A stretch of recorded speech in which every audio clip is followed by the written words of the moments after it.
Ma'am, you need to leave now. This establishment doesn't serve your kind. The security guard's hand moved toward his radio as the elegantly dressed black woman stood frozen in the marble lobby. The Grand Meridian Hotel buzzed with its usual Tuesday afternoon energy. Crystal chandeliers cast dancing shadows across imported Italian marble. Business executives clutched leather briefcases. Tourists snapped photos of the gold-leafed ceiling. Dr. Amelia Richardson, 42, adjusted her Armani blazer and gripped her designer briefcase tighter. Her perfectly manicured fingers trembled slightly as Jake Morrison, head of security, stepped closer. His smirk revealed years of unchecked authority. "Security to lobby," Jake spoke into his radio. "We have a situation with an individual who doesn't belong here." These black stories remind us that real-life stories often contain the most touching stories of human resilience. Have you ever been judged by your appearance in a place you had every right to be? Jake's eyes scanned Amelia from head to toe. "Look, lady, I don't know how you got past the valet, but this isn't some community center." Sarah Chen, the desk manager, emerged from behind the mahogany reception counter. Her expression shifted from professional courtesy to cold suspicion. "Sir? Should I call the police?" Other guests began to notice. A family of 4 pulled their children closer. An elderly man whispered to his wife, pointing discreetly. The usual hotel symphony of conversation and clinking glasses quieted to uncomfortable murmurs. Amelia's voice remained steady. "I have a reservation." "Sure you do," Jake laughed. "What name?" "Richardson." Sarah's fingers flew across her computer keyboard. "There's no Richardson checked in today." "I'm not checking in. I have a meeting." 20 feet away, Emma Rodriguez, a 19-year-old lifestyle influencer, held her phone steady. Her TikTok live stream showed 47,000 viewers and climbing. Comments flooded the screen faster than she could read them. "Guys, you're seeing this live," Emma whispered to her phone. "This is actually happening right now at the Grand Meridian downtown." The viewer count jumped to 52,000, then 58,000. Jake noticed the phone camera and his chest puffed out. "Ma'am, please stop recording. This is private property." Emma kept filming.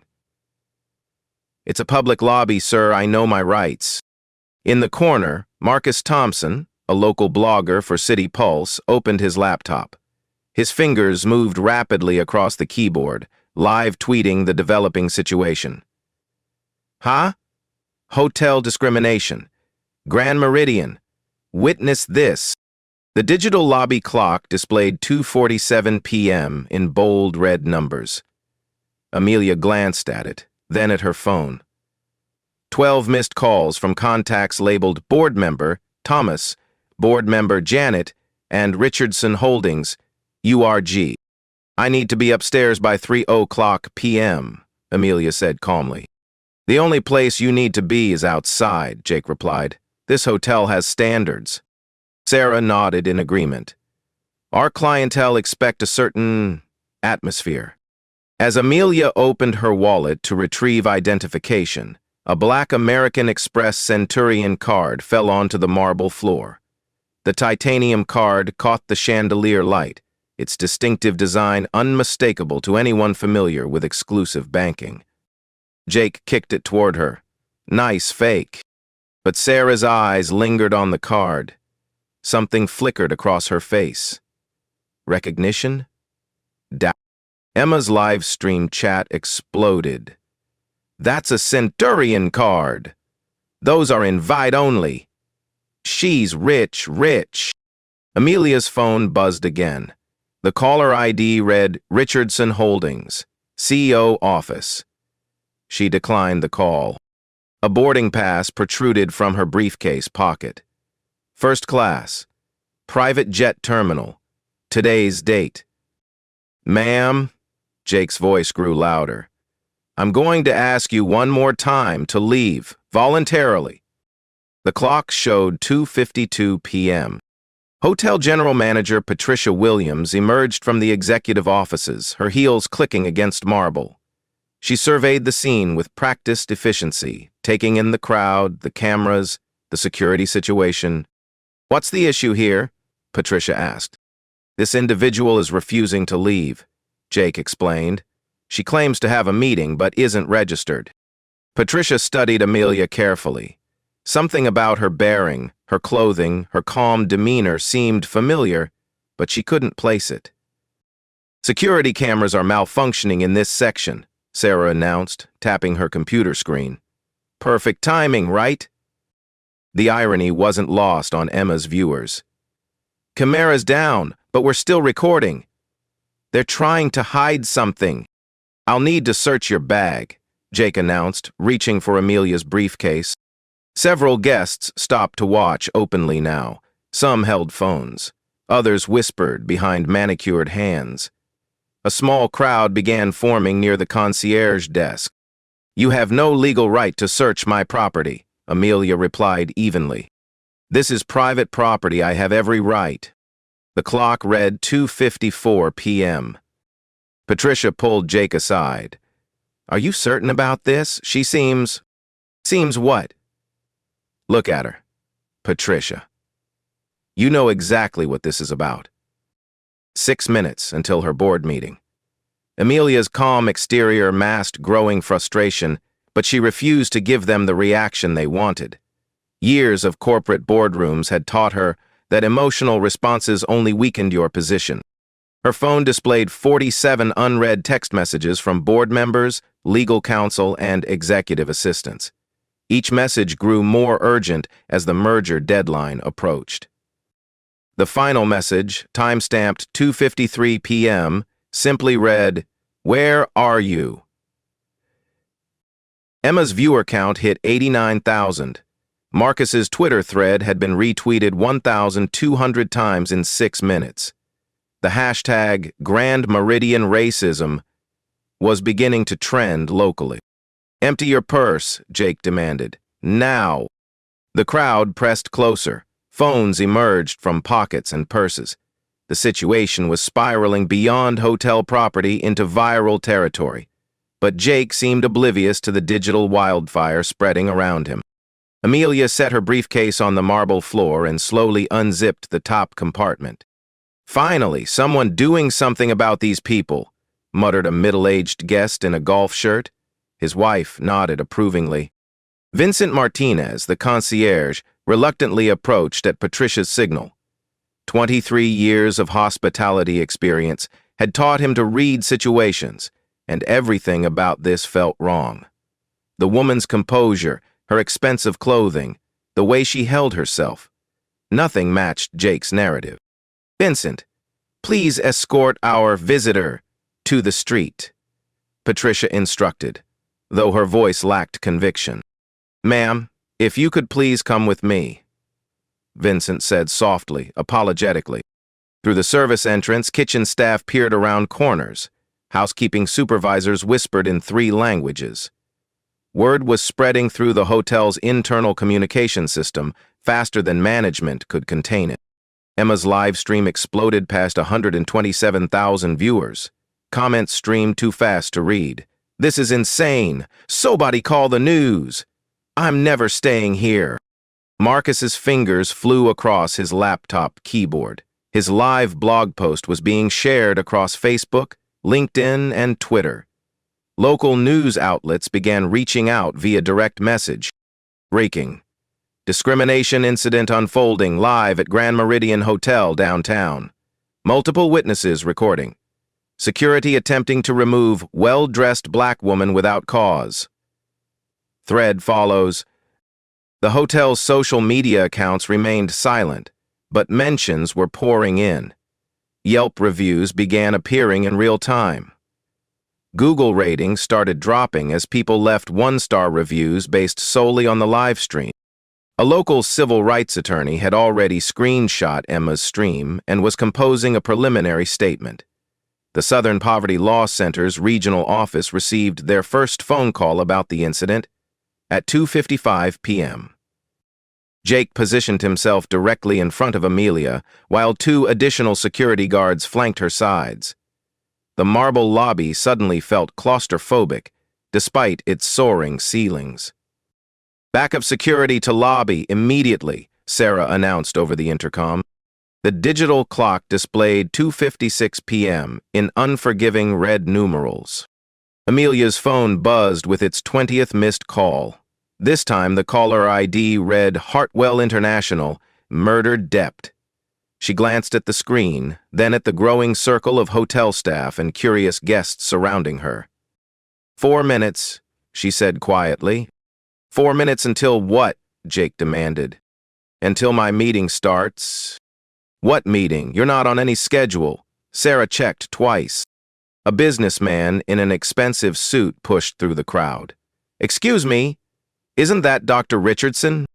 Jake whipped around. You know this person? I think so. She spoke at the regional business conference last month. Something about hotel acquisitions and corporate expansion. Sarah's face went pale. She began typing frantically on her computer. You're mistaken, Jake said firmly. This individual is trespassing. But doubt was creeping into the crowd. Phone cameras continued recording. Emma's viewer count climbed past 150,000. The hashtag Grand Meridian Scandal was now trending in 3 cities. The elevator bank chimed. A group of men and women in business suits emerged, checking their phones and looking around the lobby with confusion. Board members. Early arrivals for the 3:00 p.m. meeting. There she is, called Thomas Anderson, recognizing Amelia across the lobby. He began walking toward the commotion. Jake stepped forward, blocking Thomas's path. Sir, please step back. We're handling a security situation. Security situation? That's Dr. Richardson. We have a board meeting in 3 minutes. The lobby went silent except for the soft jazz music playing through hidden speakers. Sarah's computer screen displayed search results for Dr. Richardson CEO. Her hands shook as she scrolled through images, press releases, and corporate headshots. Vincent stepped back instinctively. His hospitality training screamed warnings that he'd ignored his better judgment.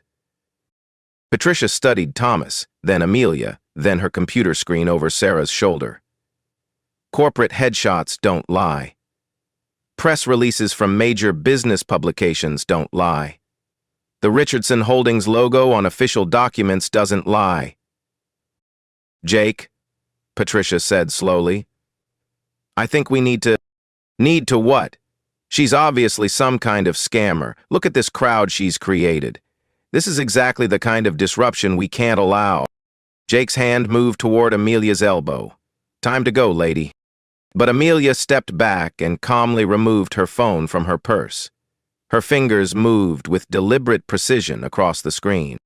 Emma zoomed in with her camera, catching every detail of Amelia's composed expression against the chaos surrounding her.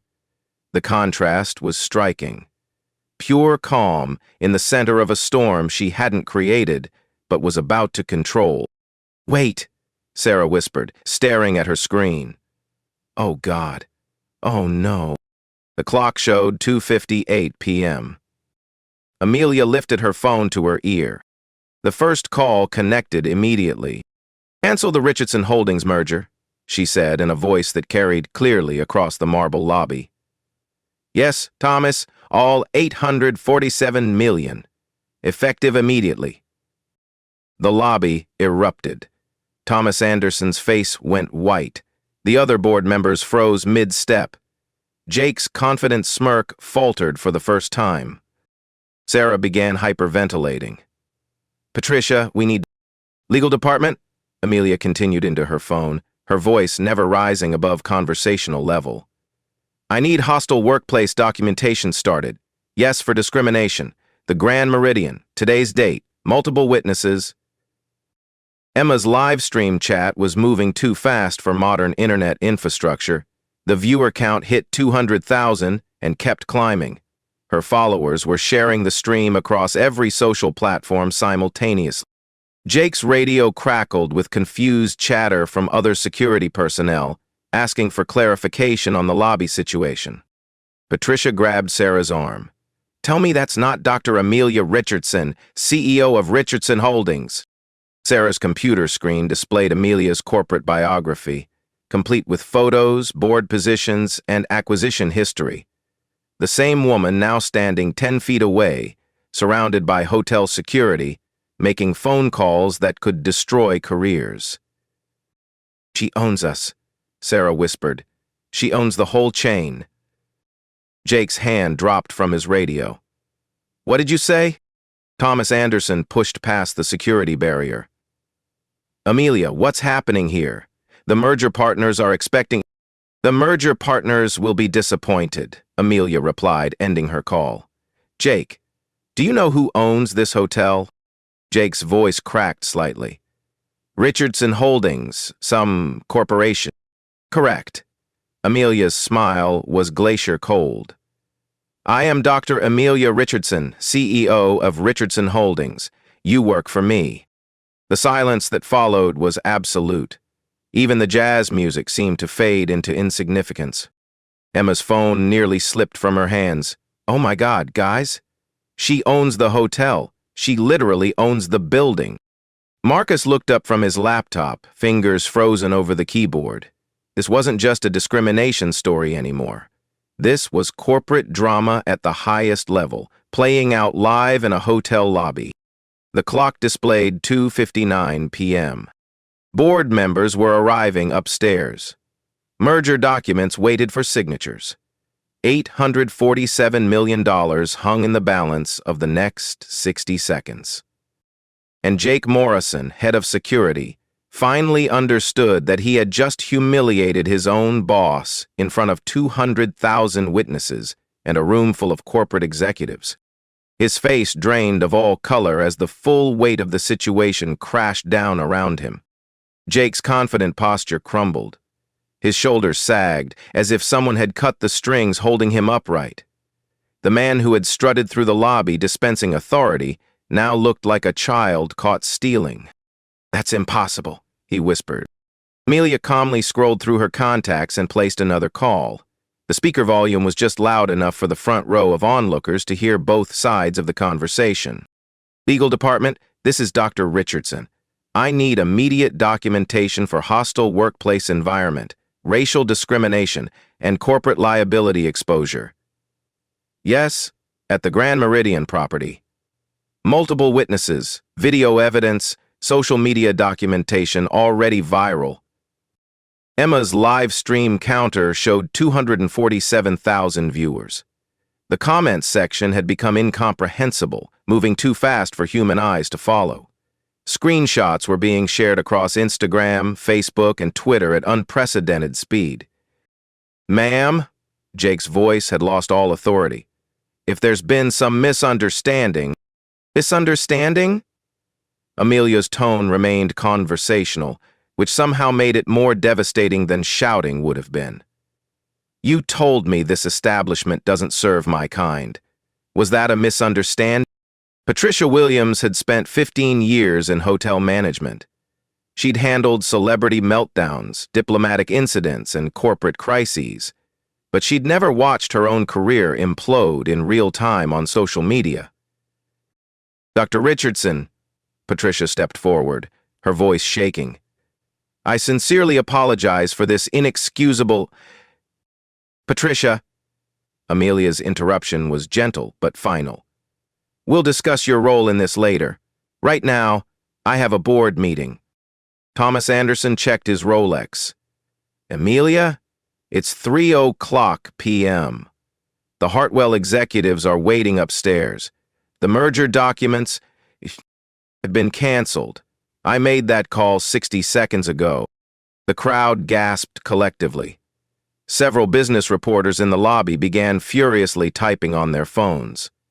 An $847 million 0-cents deal, terminated because of a security guard's racism, would make national headlines within the hour. Sarah Chen stood behind the reception desk, tears streaming down her face. Her computer screen displayed Richardson Holdings' corporate structure. 67% ownership of the Grand Meridian chain, 47 properties across 12 states. Annual revenue exceeding $2 billion. She had just participated in racially profiling her ultimate boss. Vincent Martinez had backed away from the scene entirely. 23 years of hospitality experience screamed that careers were ending in real time, and he wanted no part of the fallout. Emma's phone battery was at 12%, but she couldn't stop recording. This was the story of her young career, possibly the decade. Her follower count was climbing by thousands every minute. "Guys, I cannot believe what I'm seeing," she whispered to her camera. "This woman just canceled an almost billion-dollar deal because of how these people treated her." Marcus Thompson's laptop overheated from processing the viral speed of his live blog updates. Major news outlets were already reaching out. CNN, MSNBC, Fox Business, The Wall Street Journal. Everyone wanted exclusive details. The hashtag Richardson response was trending nationally now. Grand Meridian racism had been picked up by celebrities, politicians, and civil rights organizations. The hotel's social media mentions were approaching crisis levels. Jake Morrison's entire worldview was collapsing. He'd built his identity around authority, control, and keeping certain people in their place. Now he stood face to face with a woman who could end his career with a phone call. And she'd already made that call. "Security badge," Amelia said, calmly extending her hand. "Ma'am, your security badge. You're terminated. Effective immediately." Jake's hands trembled as he unclipped the badge from his uniform. The same hands that had moved confidently toward his radio, that had gestured dismissively, that had almost grabbed her elbow, now shook like autumn leaves. Amelia's phone buzzed with incoming calls from every major business news outlet. Her assistant had been fielding calls from the Richardson Holdings Board of Directors, legal counsel, and public relations teams. But before addressing any of that, she had one more call to make. "Hartwell International, this is Dr. Richardson. Yes, I understand your executives are waiting upstairs. Unfortunately, we'll need to postpone the merger discussion indefinitely." No, not a negotiating tactic. A fundamental reassessment of corporate culture and values. Thomas Anderson looked like he might faint. $847 million evaporating because a security guard couldn't see past skin color. "The merger can be reconstructed," Amelia continued into her phone, "after we address some internal operational issues. Yes, I'll call you personally within 48 hours. She ended the call and surveyed the crowd that had gathered around her. Dozens of phones pointed in her direction. Hotel staff whispered in clusters. Board members stood frozen between the elevators and the unfolding drama. Jake's uniform, which had seemed so authoritative 30 minutes earlier, now hung on him like a costume from a play that had ended badly. Sweat stains appeared under his arms, despite the hotel's perfect climate control. Sarah had stopped crying but couldn't stop staring at her computer screen. The Richardson Holdings corporate hierarchy showed Dr. Amelia Richardson at the top of an empire that employed over 12,000 people across hospitality, real estate, and entertainment ventures. Patricia Williams calculated rapidly in her head. Wrongful termination lawsuit, civil rights violation, corporate liability, media exposure, stock price impact, board member accountability, her own potential termination. The numbers were staggering. Vincent finally approached, his voice barely above a whisper. "Dr. Richardson, on behalf of the concierge staff, I want to apologize. This doesn't represent our values." "Thank you, Vincent. I remember you from previous visits. Your professionalism has always been impeccable." Jake's face twisted with confusion and rage. Previous visits? She'd been here before? How many times had he missed recognizing the woman who owned the building? The viewer count hit 312,000. Emma's phone was overheating, but the story was too big to stop recording. "I need everyone to understand what you just witnessed," she told her camera. A black woman was racially profiled and humiliated in a hotel lobby. That woman turned out to be the CEO who owns the entire hotel chain. She just canceled an $847 million 0 cents business deal because of how her own employees treated her. The comment stream was a river of fire emojis, mind-blown emojis, and capital letters expressing disbelief. And she's handling it like a boss. Quit power. This is how you do it. But Amelia wasn't finished. She had one more revelation that would cement the complete transformation of power dynamics in that marble lobby. "Jake," she said, her voice carrying clearly across the suddenly quiet space. "Do you know how many people work for Richardson Holdings?" Jake shook his head, unable to speak. 12,437 employees. The Hartwell merger would have created jobs for 847 additional people. Your actions didn't just cost you your job. They cost nearly 1,000 people their potential livelihoods.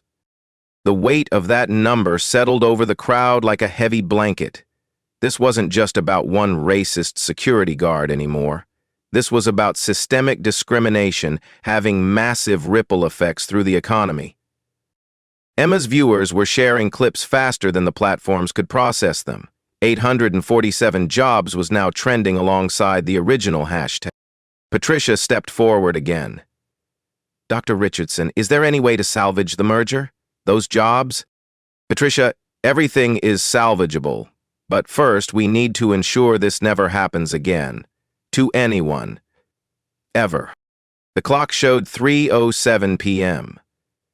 7 minutes past the start of what should have been the most important board meeting of the quarter. Instead, Dr. Amelia Richardson stood in her own hotel lobby, surrounded by witnesses to discrimination, holding the power to reshape not just individual careers, but an entire corporate culture. And she was just getting started. Thomas Anderson approached cautiously. "Amelia, the board is waiting upstairs. How do you want to handle the Hartwell situation?" She looked around the lobby one more time, at Jake, now understanding his complete powerlessness, at Sarah, learning that assumptions have consequences, at Patricia, calculating the cost of institutional racism, at Emma, still streaming to hundreds of thousands of viewers, at Marcus, documenting everything for posterity. "Tell the board we're having an emergency session. The merger discussion is now a discrimination response workshop. And Thomas? Yes? We're going to make this right. All of it." The 47th floor boardroom overlooked the city through floor-to-ceiling windows that cost more than most people's houses. 12 board members sat around a mahogany table that could seat 20. Wall-mounted screens typically displayed quarterly reports and growth projections. Today, they showed Emma's live stream. 347,000 viewers and climbing. The comment stream moved too fast for human comprehension. Every major news outlet was now covering the story live. Amelia entered at exactly 3:08 p.m., 8 minutes behind schedule but carrying herself as if she owned the building. Which, of course, she did. "Good afternoon," she said, taking her seat at the head of the table. "I'm sure you've all seen the entertainment downstairs." Thomas Anderson looked like he'd aged 5 years in 15 minutes. "Amelia, the Hartwell executives are in conference room B. They're asking about the merger status. Tell them we're postponing indefinitely, pending internal restructuring." Board member Janet Morrison, no relation to Jake, leaned forward. $847 million, Amelia. We can't make decisions based on one employee's mistake. "A minute, only a mistake, miss." Amelia's voice remained calm. "Janet, look at screen 3. The display showed real-time social media analytics. Grand Meridian Racism had 2.3 million mentions in the past hour. The hotel chain's stock price had dropped 3.7% and was still falling. Reservation cancellations were pouring in through automated systems faster than customer service could process them. This isn't one employee's mistake.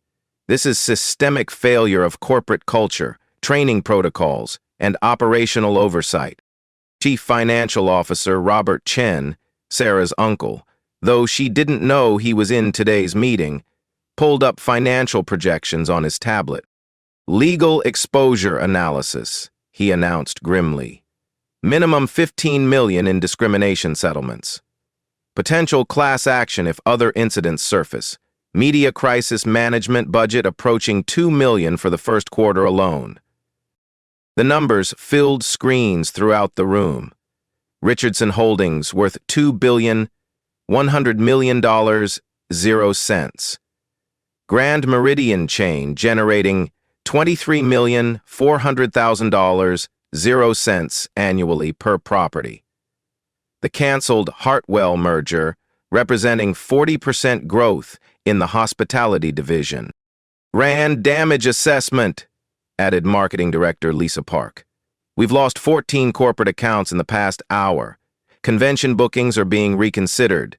Travel blogs are writing condemnation pieces faster than we can monitor them. Amelia stood and walked to the windows. The city spread below her. Millions of people going about their lives, unaware that 47 floors above them, corporate accountability was being redefined in real time. Show them the security footage, she instructed.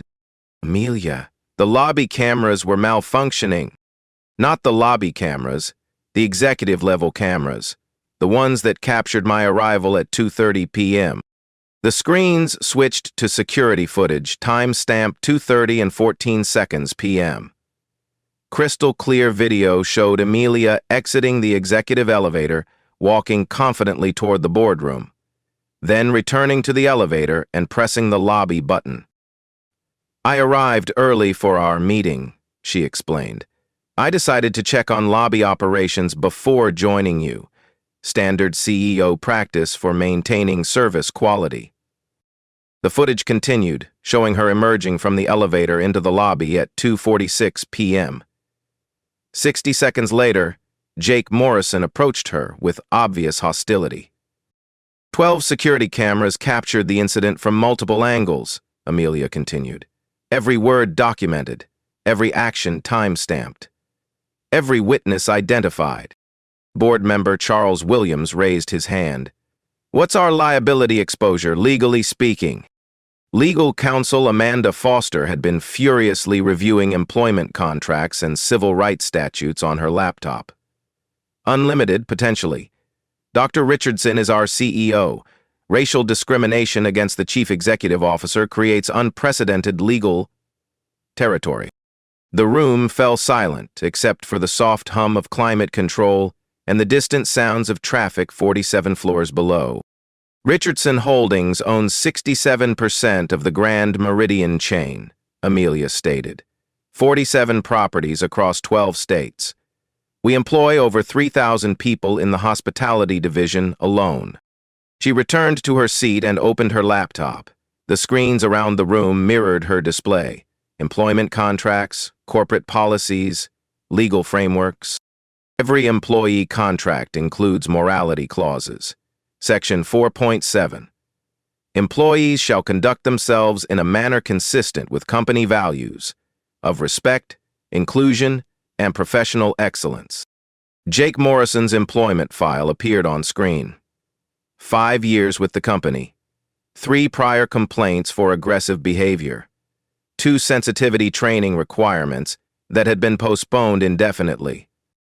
This wasn't an isolated incident. This was institutional negligence. Thomas checked his phone. The Hartwell executives want a conference call. They're threatening to explore alternative partnerships. Let them, Amelia replied. We have bigger problems than one merger. She stood again and addressed the room with the authority that had built a billion-dollar empire. Here's what's going to happen. Jake Morrison is terminated immediately. No severance, with industry recommendations that will prevent employment at any hospitality company we influence. Robert Chen was typing notes rapidly. Understood. Sarah Chen is suspended, pending investigation. If she demonstrates genuine commitment to change through comprehensive bias training, she can return in 90 days to a probationary position. Robert's typing stopped. His niece's career hung in the balance of corporate accountability. Personal relationships couldn't override professional standards. Patricia Williams has 30 days to implement company-wide bias training or submit her resignation. No exceptions. The ultimatum was delivered without emotion, like quarterly projections or budget approvals. Business decisions based on business needs. Every employee in every property will complete mandatory sensitivity training within 72 hours. We're partnering with the Southern Poverty Law Center for curriculum development. Janet Morrison looked up from her tablet. The cost analysis. The cost of not doing this is $847 million. And our corporate reputation. The cost of bias training is negligible by comparison. Board member David Park raised his hand. Amelia, can we contain this situation? Limit the media exposure? Amelia's laugh was quiet but carried an edge. David, 2.3 million people watched your employees humiliate your CEO. Containment ended at 2:47 p.m. The screens showed Emma's live stream, still broadcasting to over 400,000 viewers. Marcus Thompson's blog had crashed from traffic overload. Major news networks were preparing special reports. This is our new reality, Amelia continued. We can choose to lead on civil rights and corporate responsibility, or we can be dragged through public humiliation and legal battles. Charles Williams pulled up stock market data. Share prices stabilizing. Market analysts are calling this a teachable moment rather than a corporate disaster. Because we're taking immediate action instead of defensive PR spin, Amelia explained. We're acknowledging the problem and fixing it transparently. Legal counsel Amanda Foster had been researching similar corporate incidents. Starbucks closed 8,000 stores for bias training after their Philadelphia incident. Their stock recovered within 6 months and reached new highs within a year, because they took responsibility instead of making excuses, Amelia noted. The Hartwell merger documents sat untouched in the center of the mahogany table. Hundreds of pages detailing expansion plans, job creation, market penetration strategies, all postponed because a security guard couldn't see past prejudice. The merger isn't dead, Amelia announced. It's delayed until we prove we deserve to grow. Hartwell International wants to partner with companies that reflect their values. Today, we failed that test. Thomas Anderson's phone buzzed with another call from Hartwell executives. They want to know our timeline for resolution. Tell them 72 hours for immediate training implementation, 30 days for policy restructuring, 90 days for measurable culture change. If they want to wait, we'll be a better partner. If they don't, they were never the right fit. The boardroom screens showed social media sentiment shifting in real time. Richardson's response was being praised by civil rights leaders, business analysts, and social media influencers.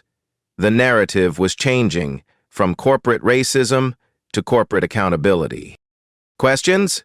Amelia asked. Janet Morrison raised her hand. What about Jake? He's going to be angry, unemployable. Could he become a liability? Amelia considered this. Jake's anger is his choice. Our responsibility is ensuring he never has the opportunity to discriminate again in any hospitality position. The meeting concluded with action items, deadlines, and accountability measures. No executive escaped responsibility. No policy remained unchanged. $847 million waited to be reclaimed through genuine reform rather than cosmetic gestures. And 47 floors below, Emma was still live streaming to a world that was learning what quiet power looked like when it finally decided to speak. Jake Morrison walked through the Grand Meridian lobby for the last time at 4:23 p.m. His uniform had been replaced with street clothes, his security badge surrendered, his access cards deactivated. The same marble floors that had witnessed his authority now reflected his shame. Emma's live stream followed his exit, viewer count still above 300,000. Comments ranged from satisfaction to sympathy, but the consensus was clear. Actions have consequences. Vincent Martinez handled Jake's final checkout with professional courtesy despite everything. 23 years of hospitality experience had taught him that dignity should be universal, even in difficult moments. "Your final paycheck will be direct deposited minus uniform replacement costs," Vincent explained quietly. "Security badges and company property have been returned." Jake nodded without speaking. His phone had been buzzing with calls from other security companies, but word travels fast in the hospitality industry. Richardson Holdings' influence extended far beyond their own properties. Sarah Chan's suspension began immediately. Her computer access was revoked, her desk cleared, her badge deactivated. But unlike Jake, she would have an opportunity for redemption. 90 days, Patricia explained during Sarah's exit interview. Complete the bias training program, demonstrate genuine understanding, show measurable change in perspective and behavior. Sarah's uncle Robert watched from the boardroom as his niece's career hung in the balance. Family connections couldn't override corporate accountability, but genuine growth could earn second chances. Patricia Williams faced her own reckoning. 30 days to implement comprehensive bias training or submit her resignation. 15 years of hotel management experience would mean nothing without fundamental culture change. "I should have recognized her," Patricia admitted to Vincent during a quiet moment. "Dr. Richardson has visited this property dozens of times. I've seen her photo in corporate newsletters." "We all make mistakes," Vincent replied. "The question is what we learn from them." The Respect and Inclusion app appeared on every employee device within 48 hours. QR codes throughout all Richardson Holdings properties linked to anonymous reporting systems. Monthly bias training became mandatory, tracked through digital certificates. The Southern Poverty Law Center's curriculum arrived via secure email to all property managers. Training modules covered unconscious bias, cultural competency, and bystander intervention strategies. Within 72 hours, every Richardson Holdings property displayed new signage. "All guests are welcome. Discrimination will not be tolerated. Report incidents anonymously via QR code." The $50,000 0-cents Whistleblower Protection Fund was established and publicized company-wide. Employees who reported discrimination would receive legal protection and financial support if retaliation occurred. Diverse hiring quotas were implemented immediately.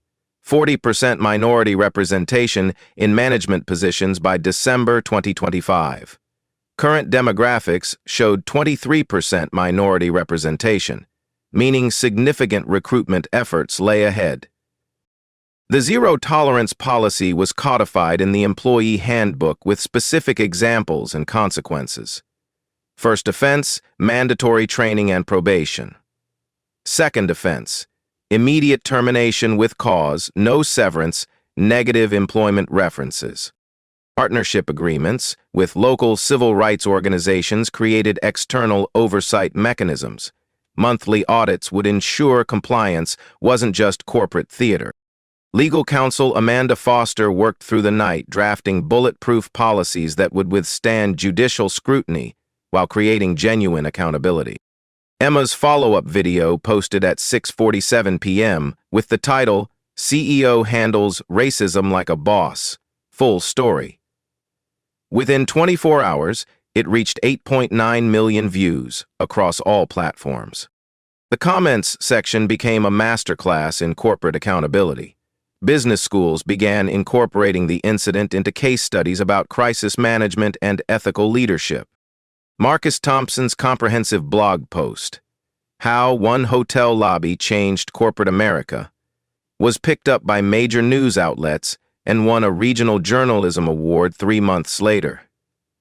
Company stock not only recovered within 48 hours, but reached new 6-month highs as investors responded positively to proactive leadership and transparent accountability.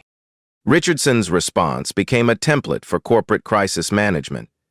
Harvard Business School requested permission to develop a full case study for their MBA program. Despite having legal grounds for massive lawsuits, Dr. Richardson filed no personal litigation. Her focus remained on systemic change rather than individual punishment. "Revenge is temporary," she explained to the board. "Reform is permanent." The 847 jobs that hung in the balance were saved through reconstructed merger negotiations. Hartwell International, impressed by Richardson Holdings' handling of the crisis, agreed to accelerated partnership terms with additional diversity requirements built into the agreement. Sarah Chen completed her bias training ahead of schedule and submitted a 20-page reflection paper on unconscious prejudice in hospitality services. Her return date was moved up to 45 days based on demonstrated commitment. Jake Morrison found employment at a retail security company after completing court-mandated sensitivity training. His new employer required quarterly bias assessments as a condition of continued employment. Patricia Williams not only kept her position but was promoted to Regional Diversity Officer, overseeing bias training implementation across all southeastern properties. The Grand Meridian's Yelp rating recovered to 4.8 stars within a month. Reviews specifically praised the staff's cultural sensitivity and inclusive atmosphere. Emma Rodriguez parlayed her viral live stream into a social justice advocacy platform with over 2 million followers. She partnered with Richardson Holdings to create employee training videos. Dr. Amelia Richardson walked through the Grand Meridian lobby at 2:47 p.m. on a Tuesday afternoon, exactly 3 months after the incident that changed everything. The same marble floors gleamed under crystal chandeliers. The same soft jazz played through hidden speakers. But everything else had transformed. Vincent Martinez greeted her personally at the entrance. "Good afternoon, Dr. Richardson. Welcome back." Staff members smiled genuinely, not with the forced courtesy of people fearing their jobs, but with the authentic warmth of people proud of their workplace. The QR codes linking to anonymous reporting systems were discreetly placed throughout the lobby. New signage welcomed all guests in multiple languages. The diversity training certificates hung in the employee break room like badges of honor. Sarah Chen, now back at the reception desk, approached with obvious nervousness. "Dr. Richardson, I wanted to personally thank you for the second chance. The training program changed my perspective completely." "Growth requires courage, Sarah. You've shown both." The same corner where Emma had live-streamed the original incident now featured a small plaque. "All voices matter. All stories deserve to be heard." Richardson Holdings became the hospitality industry's benchmark for diversity and inclusion.